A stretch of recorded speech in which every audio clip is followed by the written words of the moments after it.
오늘 우리에게 주시는 하나님의 말씀은 신명기 12장 9절로 12절까지 말씀입니다.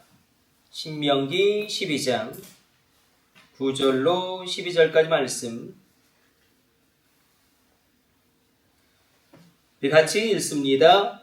너희가 너희 하나님 여호와께서 주시는 안식과 기업에 아직은 이르지 못하였거니와 너희가 요단을 건너 너희 하나님 여호와께서 너희에게 기업으로 주시는 땅에 거주하게 될 때 너는 여호와께서 너희에게 너희 주위의 모든 대적을 이기게 하시고 너희에게 안식을 주사 너희를 평안히 거주하게 하실 때에 너희는 너희 하나님 여호와께서 자기 이름을 두시려고 택하실 그곳으로 내가 명령하는 것을 모두 가지고 갈지니 곧 너희의 번제와 너희의 희생과 너희의 십일조와 너희 손의 거제와 너희가 여호와께 선하는 모든 아름다운 선물을 가져가고 너희와 너희의 자녀와 노비와 함께 너희 하나님 여호와 앞에서 즐거워할 것이요 내 성중에 있는 레위인과도 그리할지니 레위는 너희 중에 분깃이나 기업이 없음이니라. 아멘. 오늘 본문의 말씀은 하나님께서 친히 이스라엘 백성들 가운데 주시기를 원하시는 것을 이야기하고 있습니다. 우리가 읽었지만 9절로 내가 너희에게 안식과 기업을 줄 것이다 약속하고 계시고 10절로는 내가 너희에게 안식과 평안을 허락할 것이다 재차 말씀하고 있습니다. 안식과 기업을 내가 너희에게 허락할 것이고 거기에 그치는 것이 아니라 안식과 평안을 더하여 줄 것이다 약속하고 계십니다. 그러나 조건이 있죠. 요단강을 건너야 됩니다. 우리가 출애굽기 1세대는 홍해를 건너므로 그렇게 어찌 보면 사도 바울이 고백한 것처럼 세례를 받으러 그렇게 하나님 앞에서 그 결단을 통하여 다시금 애굽으로 돌아갈 수 없는 그 결단으로 그 홍해를 건넙니다. 출애굽 2세대도 요단강을 반드시 건너야 합니다. 요단강을 건너야 하고 중요한 것은 또 한 가지는 여호와의 이름을 두시려고 택하실 그곳으로 그러니까 택하실 그곳 정확하게는 한 곳인데 사무엘 시대에는 실로였고 다윗 시대에는 바로 이 예루살렘 그 성막을 이렇게 안치하고 있던 성막이 있었던 예루살렘 그리고 그것이 이제 예루살렘 성전이 되는 것이죠.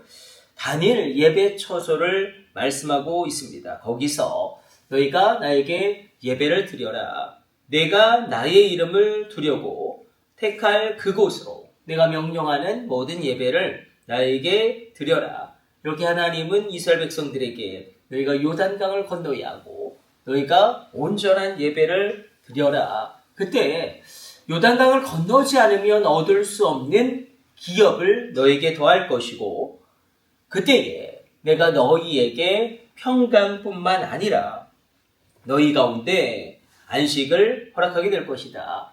이 놀라운 은혜의 역사를 말씀하고 계십니다. 사실 이스라엘 백성들은 굉장히 연약한 백성들이고 그 수가 정말로 적죠. 그럼에도 불구하고 하나님이 택하심으로 말미암아 그 놀라운 은혜를 베풀어 주십니다. 요단강을 건널 때에 또 하나님이 원하는 예배를 온전히 드릴 때에 하나님께서는 안식을 허락하십니다. 안식이라는 개념이 굉장히 중요하죠. 안식하게 될 때에 우리가 사실은 하나님 안에서 안식하게 될 때에 우리의 육체가 회복되어지고 하나님 안에서 안식할 때에 우리는 놀라운 하나님을 맛보아 알게 됩니다. 오늘도 이 새벽에 하나님 안에서 안식할지어다. 이 안식이 얼마나 놀라운 능력이 있는지 우리의 영혼을 소성케 하고 우리의 육신을 살리고 하나님 안에 있을 때에 놀랍게 하나님의 뜻과 계획이 이루어지는 것입니다. 그래서 오늘도 우리가 이 새벽에 기도할 여러 가지 제목이 있겠지만 하나님 우리나라와 이민족 가운데 안식을 허락하여 주옵소서. 그리고 하나님 우리에게 기업을 더하여 주옵소서. 기업은 그야말로 이렇게 표현하면 가장 적절할 것입니다. 밥그릇이겠죠. 기업이라는 것은. 그 기업을 통해서 우리가 우리의 모든 것을 충족함을 얻게 되어지는 경제의 모든 수단의 유업과 기업과 직장과 일터일 것입니다. 이렇게 하나님께서 안식과 기업을 더하여 주시고 그리고 평강을 부어 주심으로 말미암아 하나님의 선한 역사가 일어나게 됩니다.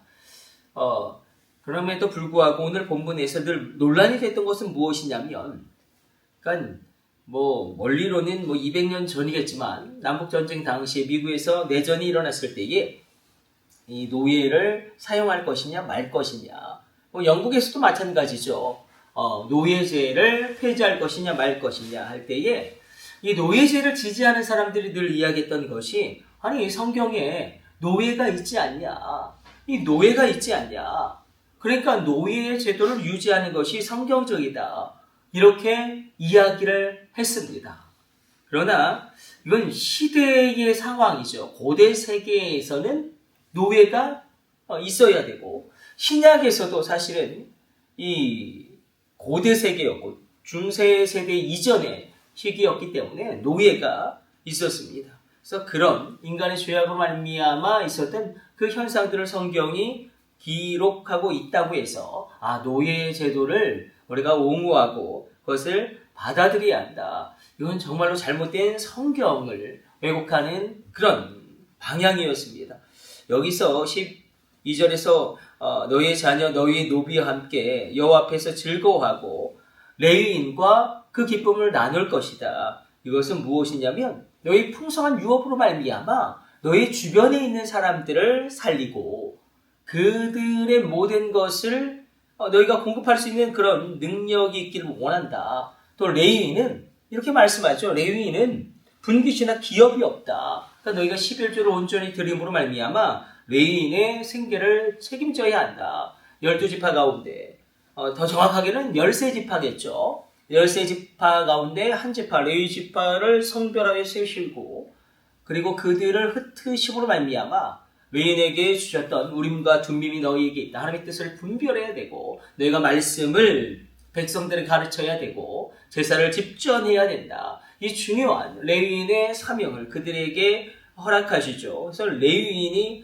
어떤 믿음이 이스라엘 백성들 가운데 하나님에 대한 여호와 신앙이 정말 뜨겁게 일어나고 있구나, 아니면 이 신앙이 완전 퇴색해져 버렸구나, 레위인을 바라보면 됩니다. 레위인이 잘 세워져 있으면 그 시대는 하나님에 대한 신앙이 뜨겁게 일어나고 있는 것이고, 만약에 레위인이 먹고 살 길이 없어서 하나님이 정한 그 성읍을 떠난다든지 아니면 다른 일을 한다든지 아니면 이중직을 한다든지, 그때에는 그 시대에 부어줄 하나님의 영광이 막혀버린 것입니다. 그래서 이 레위인을 언급하고 있는 것은 다른 것이 아니라 너희의 소유의 그 11조로 말미암아 너희의 예물로 말미암아 레위인들의 생계를 책임져라.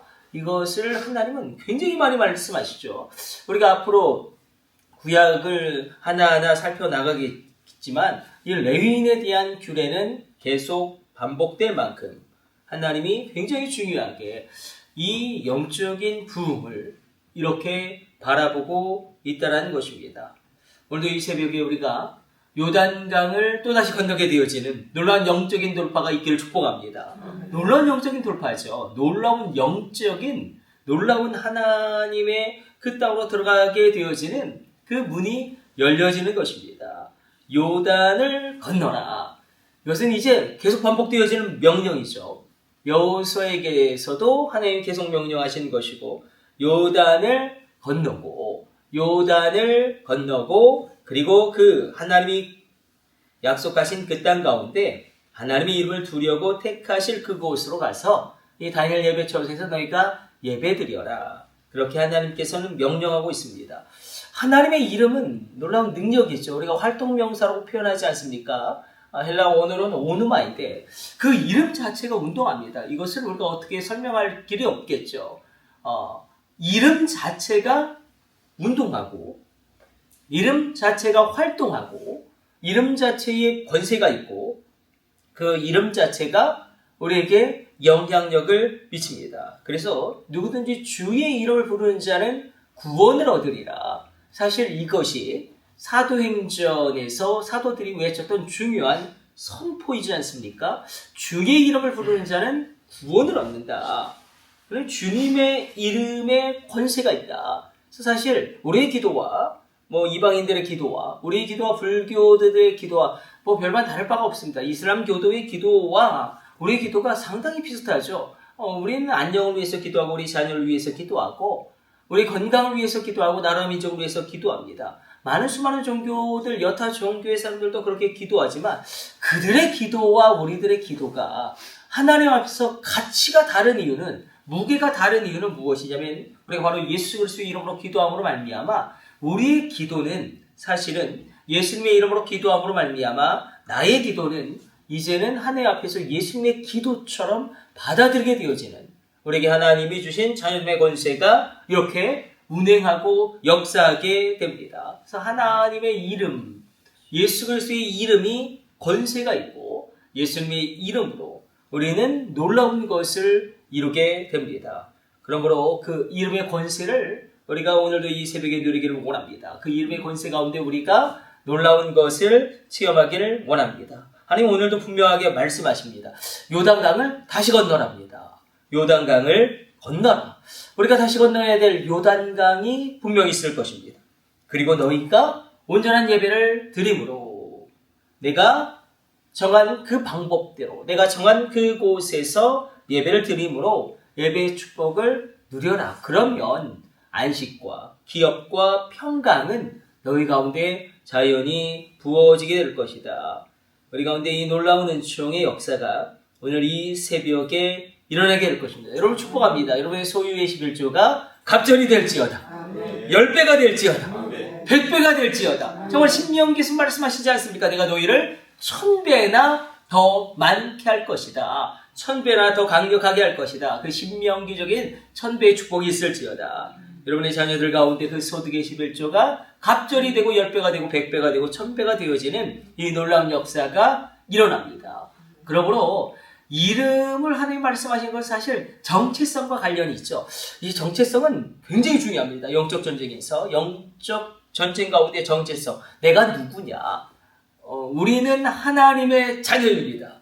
살아계신 하나님의 자녀이기 때문에 나의 기도는 응답받습니다. 나의 기도에 하나님이 움직이시고 나의 기도에 귀를 기울이시고 설령 내가 정말 이상한 기도를 할지라도 끝내 그 기도 자체를 바꿔 가시겠죠. 그래서 하나님의 뜻대로 우리를 이끌어 가실 것입니다. 그러므로 우리가 하나님의 자녀이기 때문에 우리 가운데 하나님의 놀라운 일들이 일어납니다. 우리의 조건과 형편과 상황과 상관없이 하나님의 도우심이 임합니다. 그러므로 이 나라 이 민족도 하나님께서 복되게 하시고 강성하게 하시고 끝내 하나님의 놀라운 은혜를 맛보는 땅으로 바꾸어 가실 것입니다. 우리 기도하겠습니다. 하나님, 오늘 간구하는 우리 가운데 하나님 안식을 허락하여 주옵소서. 기업을 허락하여 주옵소서. 평강을 허락하여 주옵소서. 우리가 다시금 건너야 될 요단강을 건너게 하여 주시고 이 새벽에 우리가 예배할 때에 하나님께서 이루실 놀라운 일들을 체험하게 하여 주옵소서. 하나님, 우리가 주님 앞에 나아갑니다. 여호와 앞에서 즐거워하게 하여 주시며 하나님의 은총의 역사를 받아 누리는 새벽 되어지게 하여 주옵소서. 이 모든 것을 우리 주 예수님의 이름으로 기도드립니다. 아멘.